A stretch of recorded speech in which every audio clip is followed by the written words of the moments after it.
All right, we're live. I'm going to give it a second or two. I know it takes a minute for it to push to other platforms beyond LinkedIn, but hi, everybody who's joining us live. My name is Sloane Bartley. I am a technical recruiter at Spyglass Partners. I'm joined by Will Bridges. He is an engineering manager who has generously offered his time to help folks with the job search. And Will, you've offered up some one-on-one sessions with yourself. How many of those have you done? I was over 40. Yeah. Wow. Okay. It slowed down a little bit when I had to move, so I couldn't do as many. Yeah. I mean, we both know that this job market, especially in tech, is pretty treacherous. And so you've kindly offered up your time to just be a support for people who are on the job market. I think you've covered things like resumes. That's what we talked about in the last time you and I went live, was a lot of tips on resumes. And I think you've done some resume reviews with people in those one-on-one sessions. We did not get to talk at all about interview strategy last time because we ran out of time. So today's session is going to be a live Q&A about how to set yourself up for success in interviews. As a recruiter, I have candidates interviewing for jobs on an almost daily basis. I also screen and interview candidates myself, so I'm coming at it with that perspective. I also prep candidates for interviews, so I'm constantly talking to them about how to prepare to answer common questions, how to articulate their technical expertise, how to articulate the value that they've brought. And then we also craft questions to ask the company in interviews. So that's what I'll be focused on a lot, and would be happy to take any questions in the chat about those areas. Will is an engineering manager himself, so I'm sure you interview technical folks pretty regularly for openings on your team. And how many years have you been an engineering manager? 7 now, I think. Wow. Okay. Yeah. So you've probably interviewed your fair share of devs and other positions, and so you're coming at it from that lens. Yeah, just this week I interviewed 4 people, but oh my gosh. Okay, for a dev position. Yeah. Okay. Cool. Yeah. So, but I've done, I don't even know how many over the years. Yeah. And you probably can speak to both in-person interviews and virtual interviews. And, it's tricky to navigate for people who have done a surplus of one or the other. It's tricky to make the pivot, and there's things that you can think about to prepare for each setting. So I think we're probably good to go ahead and get started. I think we're probably live on all of our platforms now. So thanks to anybody who's joining us live, anybody who's watching the recording, we appreciate you as well. If you're here live, please say hi in the chat. Will and I want to see who's here. We want to say hi back to you. We want to give you a shout out for joining us. We also want to get your questions. We want this to be a back and forth dialogue. Our last session was really great to be able to hear from folks and answer their direct questions. So this is your chance to actually go behind the scenes and ask an engineering manager what he's looking for when he interviews developers. So it's a great insight, and we appreciate you being here, Will, to share that with us. No problem. I enjoy being here. Anytime I can help. It's a very stressful situation to be in. Oh my God, I know. So, yeah, it is. Yeah, I've failed a lot of interviews as well. Me too. Engineer or engineering manager, anybody has failed. I asked my boss in several positions, and they were all like, "Yep, failed plenty of interviews." So it's like it's not even about how good you are. It just depends on what questions they ask a lot of times. Yeah.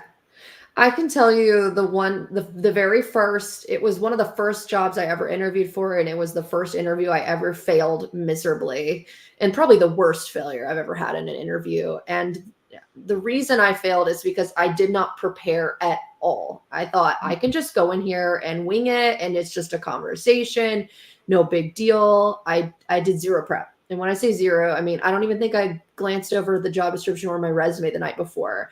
I was just so young and just didn't know what it entailed. And so I just went in there ready to chat and was very chipper.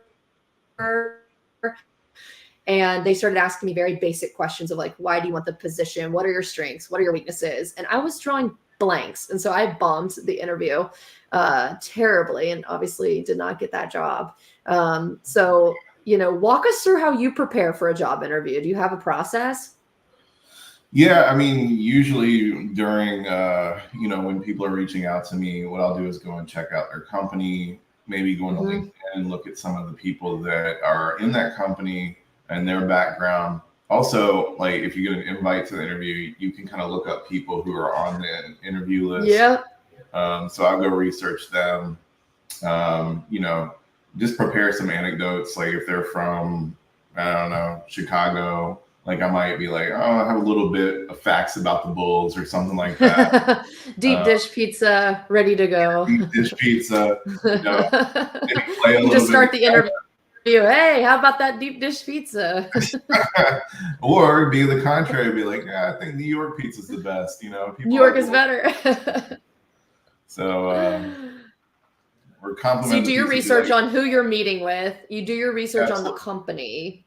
Yeah. Mm, And then once yeah, you've got kind of that background knowledge, what do you do to prepare about what you want to get out of that interview and what you want to say during that interview? So really also comparing your strengths to the job description, like knowing your strengths and weaknesses in comparison to the job description.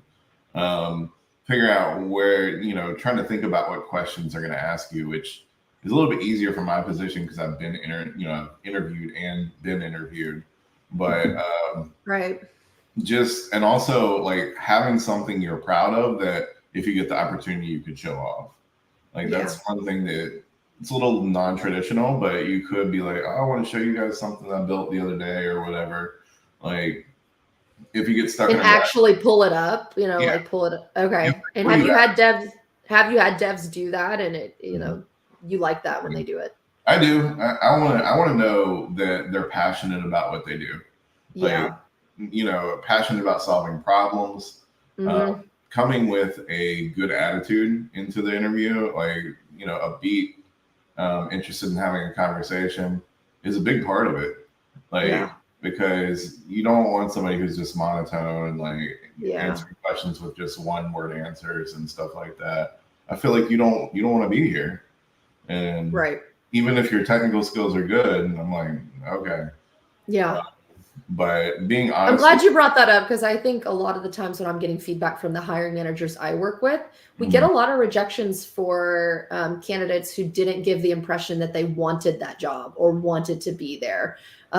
We've heard the phrase, it seems like so-and-so just wants a job, not necessarily this job.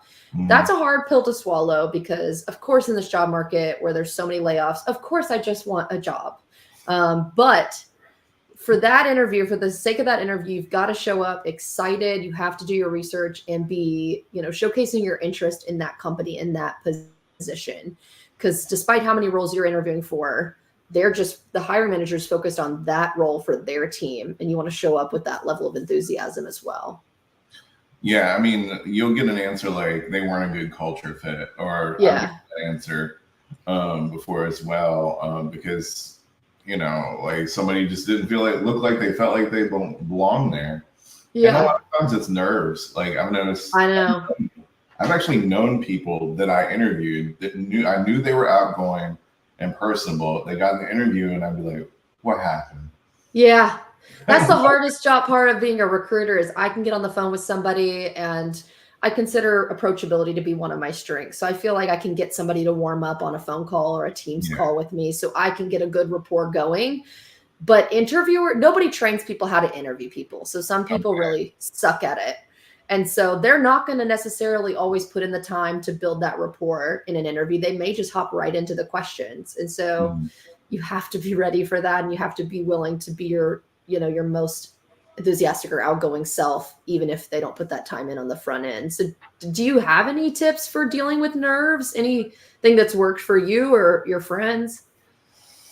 I mean, I have those same nerves too when I go into an interview. Who doesn't? It's like the worst feeling in your stomach. It's awful. Yeah. And I'm trying to think about how I've kind of conquered them. I mean, when I tend to be nervous, I also use humor and sarcasm. and it doesn't always land well, but a lot of times it does. But for the right culture fit, it would be, that would be a way for people to get to know you. You don't want to get in a place where your sarcasm isn't like enjoyed by others. Appreciated. Yeah. It wouldn't be the right fit for you. Right. So, I mean, the only thing I could say is kind of focus on the next thing. Like whatever they're asking you, just kind of like work through it like you would work through a problem. It's hard to do because it's like you've got all these people around you watching you. Because some interviews are like 3 or 4 people. A panel. Yeah. And the 3 or 4 people is the ones that always like, I'm like, Like, why Yeah, is and it? you're like trying to look at everybody's face in the Zoom call. It's just so weird. Yeah. So I don't And really there's have. lag sometimes. So you're like, I don't know how to jump in and answer something. What if I interrupt? It's awful. Yeah, I I think much prefer in person. I haven't done an in-person interview in a long time. I haven't done one. Yeah, I haven't done one since 2019, 18, some pre-pandemic for sure. But Yeah, it I was just missed that because it was much maybe easier to get a vibe 2016. on somebody. Yeah, it's been Yeah, like 2017 since I've done an in-person. that's crazy. Either Well, I like conducted. your advice. I like your advice. Speaking of lag and talking over each other, I like your advice about for technical folks to think about it as problem solving of like just focus on each question at hand, and it's okay to pause and say that's a great question. Can I take 20 seconds just to think about it real quick? That's That's good something I've advice. told people. Yeah, just to breathe. Don't just blurt out the first thing. Just say, good question. I'm thinking about it. Okay, yeah, I think I want to talk about the time I did this, and then you can go into your answer. So I think that's totally fine to do and can help people with nerves sometimes. You know, that's really good advice, and I didn't think about that, but I definitely do that. Where I have like filler phrases where I get pause. It's akin to like if you ever freestyle or anything like that, you have to have some like phrases you go back to, so you can think. And so like it's the same thing. You want to have some pause phrases, Yeah. and just kind of give a moment because if you're in an interview, and I had somebody this week that during the interview they spoke a lot, but it was always very concise. It was interesting. They had humor, and it was a really good interview. But then I've also had people during interviews where it was just like they're ranting almost about something in Hmm. particular, and they're kind of jumping around in between it where it's confusing to follow, and they're just trying to fill space because they're nervous. Yeah. So that's really difficult to because you're as an interviewer, you're trying to mold the interview so you can get to a point where you understand their competency. Um, Yep. and a lot of people when they get nervous are just like Yes. yeah. I get that a lot when I'm screening candidates, and I always have to kind of, interject. You have to find a breath to jump in and, gently interrupt somebody and say, "Let me stop you. I'm sorry to jump in, but I want to ask you about this because this is really what I'm wanting to get to know more about." So, my advice for that is for people to pay close attention to what they're asking you, what they might be trying to get out of that question, and try to keep it concise and to the point of what they're asking. And I think there's this tendency to want to share everything you've ever done the first chance you get to speak. And like, I got to squeeze all this in here because they need to know I used AWS Lambda. They need to know I did this. And it's like, you don't have to just word vomit it all right here. You're going to have a 30-minute or an hour-long conversation to weave in a couple different anecdotes about what you've done. I also think practicing helps a ton with that. I think you mentioned you like to try to, predict what they might ask you in the interview. I like to do that too, of writing down all the questions I think they might ask, and then writing down a STAR story, if you're familiar with the STAR method, the situation, task, action, Yeah. result. I like to write down my story that I would use for each of those questions. That way, the night before the interview, I've got maybe 5 to 10 examples of my work that I'm proud of that I could pop in for a number of different questions in the interview. And I know I don't need to share all 5 stories for the very first question they asked me. I just need to pick one. And, another filler phrase that you can use to help yourself from ranting is saying, "That's a great question. One time I did that is like this," so that they know that's not the only time you did it, but it's just one time. Yeah, that's definitely good advice. Yeah. And I think the problem, like focusing on just like we talked about in the resume stuff, and you don't want to regurgitate your resume. That's very Yeah. important. But like the problem solution value narrative, where it's Yeah. like I did, I saw this problem, jumped in and solved it, took initiative. If you got a took initiative story, and this actually created value for the company. Yep. Those things, when you're the type of person that can just ramble, you want to think like going into the interview, like what are the problem, solution, value narratives that I have, those stories. And so I do that a little bit as well. I'll be like, they're going to want to know I'm effective as, in this case, an engineering manager. So Mhm. I need to have stories about when I was effective. And then I also need to have a story about when I was ineffective and I learned from it, because they're going to ask that. Maybe there's a good chance. So they're going to ask, what is a time you weren't proud of or didn't do well, and how did you deal with it? So you want to have those kind of stories ready. Absolutely. That's a great formula for people to follow. Makes it pretty easy. I promised to shout people out in the chat that are joining us. So I'm going to throw them up on the screen. Hi, Andrew. Thanks for joining us and being here today. Anybody else who's here with us, say hello, ask your questions. We want to help you on the interviews you're preparing for right now. Another common question I've seen, Will, is how to answer the tell me about yourself question. Has anybody ever nailed this in one of your interviews, or do you even ask it? I do, because I like to know how they form the narrative. Like, like storytelling is also a problem-solving thing. So it's like how somebody who has been in, let's say, 5 years or 10 years, or even just a couple years, what you talk about tells me what's important to your story. And then where I can kind of pivot during our discussion. And so I actually pay a lot of attention to the answer to that, because it's such a broad and open question. And if somebody says, like, I don't know, and I'm like, okay. That would be a major red flag for me as a hiring manager. I don't know about you, but that would bother me. It would be huge. It's like, I do say it when I'm asked that question myself, and then I'll be like, oh, where do I start? Because that's your filler phrase for that one. Give me a minute. Where do I start? It is a filler phrase. So I'll be like, where do I start? Because I've been in 25 years. Like, I start at the beginning. Like, so I just try to, and if you have a longer history in tech and you're doing interviewing, I think it's good to go over like key, like industry changes, like look at like key moments during your pivotal parts of your career. Yeah. That's good. For sure. Pivotal parts. Yeah. I definitely hear a lot from hiring managers that this question matters, and it sets the tone for the interview, and it could get you off on the right or wrong foot. It could be a green flag or a red flag right off the bat. Yeah. I'm also curious. This is my assumption. I want to hear your perspective.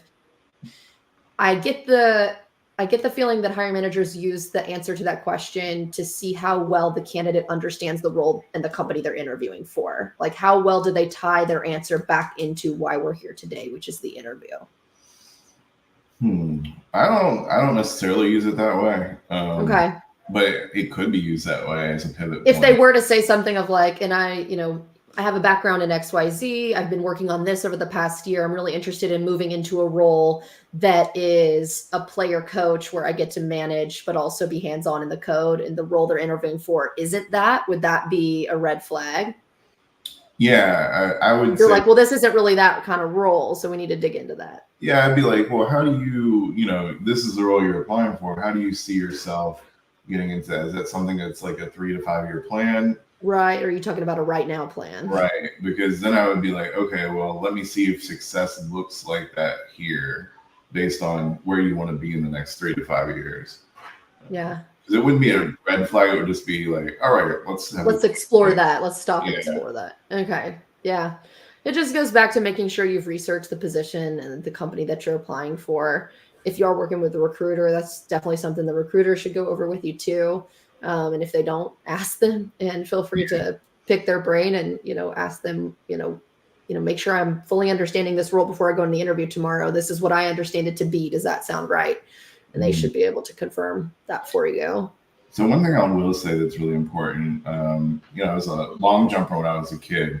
And I remember I went to regionals, and like I practiced too much, and like I couldn't really place because I practiced too much. My legs were sore.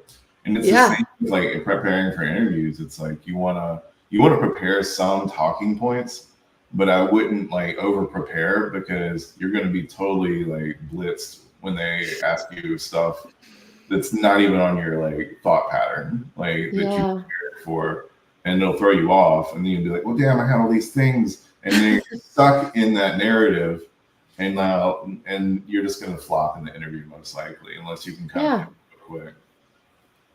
It could also make you sound over rehearsed too, right? You don't want to sound monotone or robotic because you've practiced these answers in the mirror 100 times. Yes. Yeah. Like I was here for 5 years and did the thing, and it was. Yeah, and if your vocabulary sounds like it was from a thesaurus, it's like, wow, they really practiced this and wanted to make sure they said it that exact same way. It should be more conversational, like how you would talk to your family or a friend. It should be more layman's terms, I guess. I mean, I'm sure from a technical point of view, you guys can get pretty technical in the weeds, but Depending on which interview you don't want to be is. using SAT type. Yeah. Because it could be a technical. Sure. We did get a question. Go ahead. Yeah, and the technical interview is definitely different than like a cultural screen or a hiring manager screen or an HR phone screen if you have to do one of those, or if you have to hop on an exec call with somebody who's maybe not technical or a little further removed. Yeah, that's a great point. Is the different how you pivot for different interview settings and different types of interviews is something we could probably do a whole nother 30-minute session on that. Yeah. We did get a general question in the chat from Andrew. Andrew's asking, how can you make a different positive impact on an interviewer? Andrew, I might have to have you clarify just a little bit, but what I'm understanding you to mean is, how do you leave the interviewer with a positive impression of yourself in an interview? That's a wide, broad question. There's probably a lot of different ways. Will, let's get your perspective as an interviewer. What are some things in the past that have really left a positive impression on you? Asking good questions is like key. So an interviewee who comes to the interview prepared with good questions that make me think about the role and the company as well, that make me think they're interested enough to ask those questions. Like, what's the team like? What's a day in the life of this role look like? What's your biggest challenge as a company? Like, where do you see me fitting into this is a great question to end your interview with. So those questions, I think, are extremely important to show your interest level, but also asking questions about the individuals in the interview makes them more endeared to you as well. Yeah, for sure. How do you feel about, there's a lot of conversation on LinkedIn about the question of, at the very end of the interview, saying something along the lines of, are there any hesitations you all have about my candidacy at this point that I could address for you? How do you feel about that question if someone were to ask that to you? I tend to be really transparent, so you'll get an answer from me. But you may not like the answer. I do. Honesty is the best policy. For me, it is. And obviously you have to be really careful when you're answering certain questions as an interviewer, but as long as the company allows me to, I'll answer that, without any legal trouble. Like, that's because there are times where if you say certain things and giving feedback, it's why companies don't give feedback after interviews. I know we've gotten into that. Yeah. For sure. But I've heard some people that, I guess, the cons of why some people don't like when it's asked. I'm like you. I'm transparent. I obviously, you and I are both people who put ourselves out there on the internet to just talk and help people. So we're both transparent, but I have seen some people say that they don't like it because obviously, especially in a team interview or a panel interview, there's a lot of heads that have to be put together after the fact to figure out, the full picture on this candidate. And so they might not be able to give you that full picture right then and there. I could see that. But I do think, when you're interviewing somebody, you kind of have an idea already how well they match up with the role, especially at the end of the interview. And so what their strengths are and maybe where their gaps are. And this could be an opportunity to be honest about that within the legal, parameters of what you're allowed to share. And you could say, I'm just not I'm not sure I have a sense of confidence in your back-end skills. And they could say, actually, I'm glad you brought that up. I wanted to talk about this project. It didn't come up. Now I can share it with you. And then maybe you leave that interview feeling differently about the candidate than you would otherwise. I don't know how often that happens, but in my brain, that could happen. It doesn't happen a lot. Like during the first during the first 15 minutes of the interview, I already know what the likelihood is I'm going to want to hire them. Yeah. They made an impression. Which goes back to how important that tell me about yourself question is. Like you said, within the first 15 minutes, you have an idea. I have a really strong idea. I don't think there's been maybe a couple times where I was like convinced after the fact, at the end of the interview, changed my mind. Yeah. But a lot of times, especially you get a certain level of intuition after doing enough interviews where you're just like, this person's gonna fit. Yep. Know exactly why. There's my dog chiming in. Definitely. We did get another question from the chat from Herman. Herman, thanks for joining us. Herman's question is, during a technical interview, what's more important, solving the problem with optimal solution or the collaborative process, talking through the edge cases and solutions? I'll let you take this one, Will. So it kind of depends on where you interview, but like I would say the collaborative process, because of the type of interviewer I am and the type of manager I am. Like, I want to know what your thought process is. I care more about your problem solving ability and your collaboration in that problem solving ability than I do about you providing the most optimal solution. But I know interviewers, even where I work currently, like that would care a little bit more about your syntactical knowledge. Like, so yeah, like it just really depends. But I would say do what you're comfortable with, like more than anything. Because if you're not comfortable, like, and you're like, I don't know the optimal solution for this, you should probably say that. Like, there are these 3 potential solutions for this problem. Let me talk you through each one. And maybe I can get some feedback from you on which would be the best solution. That's what I've heard from all the hiring managers I've worked with, is that's what they're looking for, is somebody who asks follow-up questions, who's digging into the problem, and they get a sense of being able to understand their thought processes and how they approach a problem. So I think your answer is spot on, Will. Yeah, that said, most of the people I've worked with, even where I work now, are very much interested in the problem solving and collaboration ability of the individual we're interviewing. Yeah, for sure. Now, this is, I guess, a segue from that, just thinking about technical interviews. I've run into this where candidates get asked questions to maybe regurgitate definitions from time to time, like tell me what solid principles are, or tell me how you would use this technology or tool, not how you used it or how you specifically did it, but just asking them to explain it back to them. Do you have any advice on preparing for those types of questions? Yeah, I mean, go look up some of those questions, like the solid one that you were talking about. That's one that's come up quite a few times. Yeah. I don't use it.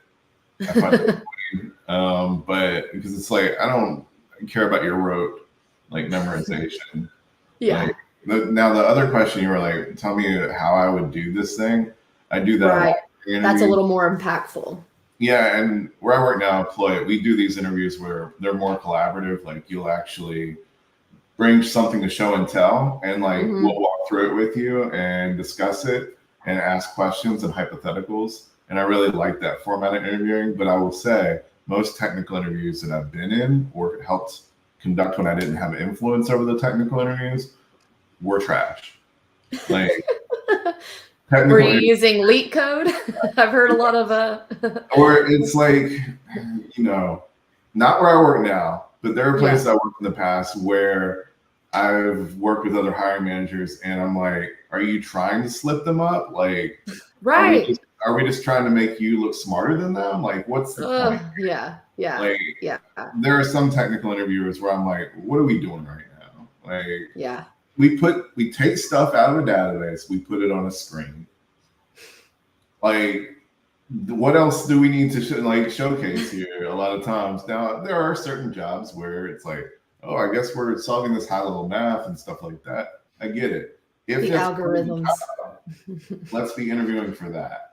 Yeah. If it's not, let's leave it outside of this. Frustration if you can't tell about. Hey, me too. Because there's nothing worse than finding a candidate I'm so excited about, and they're excited, and then the technical interview is set up just to make them feel like crap. Yeah, and you can tell it's set up that way. And then I have to be the one to deliver the feedback of like, they thought you were trash technically. And I'm like, awesome. I'm so glad I get to tell somebody this. It's just. And you can clearly look at their resume and see all the stuff they've done. The reputable companies they work for, and go, yeah. I've heard it akin to saying, like, would you take a would you take a surgeon and be like, hey, go open this person up and show me that you got the skills to do it? No, you would just say, how many surgeries have you done? What were your outcomes? And you would Right. take, maybe do some reference calls. You take their word for it. This Exactly. person knows what they're doing.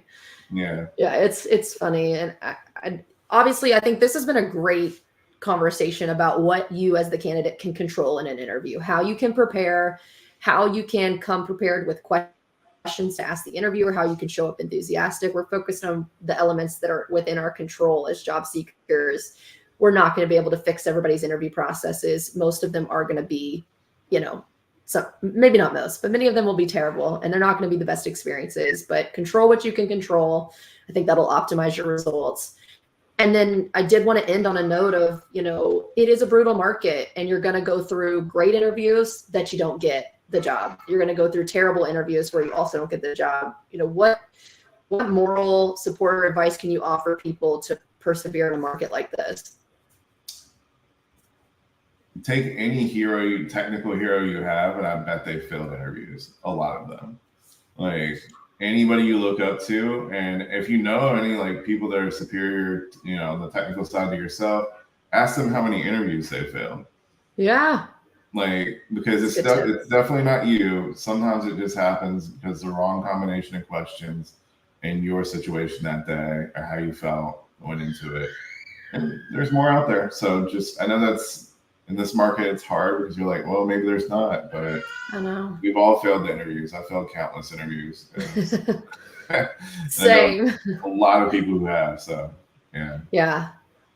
And we've all found ourselves on the other side where now you get to a point where you're the interviewer and there's policies and practices in place that you don't even necessarily think are the best way to interview people. So the humans that you're meeting with, they are human too. I think most of them are. Some of them maybe aren't the most empathetic individuals, but I think most people that you're going to meet, they are. And so if that helps you with the nerves at all, just know that there's humans on the other side of the interview desk that have failed at interviews before. And most of them, I think, want you to succeed when you're interviewing. So keep that in mind. The hiring manager definitely wants to hire someone. Yeah, that's what they're there for. So they want you to be good. Yeah, for sure. Well, I appreciate your time once again, Will. Thanks to everybody who joined us in the chat. Will and I can keep an eye on the comments. If you have follow-up questions, other thoughts, put them in the chat. We'll try to respond to them as we see them come through. Reach out to either one of us on LinkedIn for additional conversations. I think we're both here to help however we can. Absolutely. Yeah, we'll enjoy. Yeah, thanks for your time. Enjoy your day. It's good to see you again. Good to see you. All right. Bye.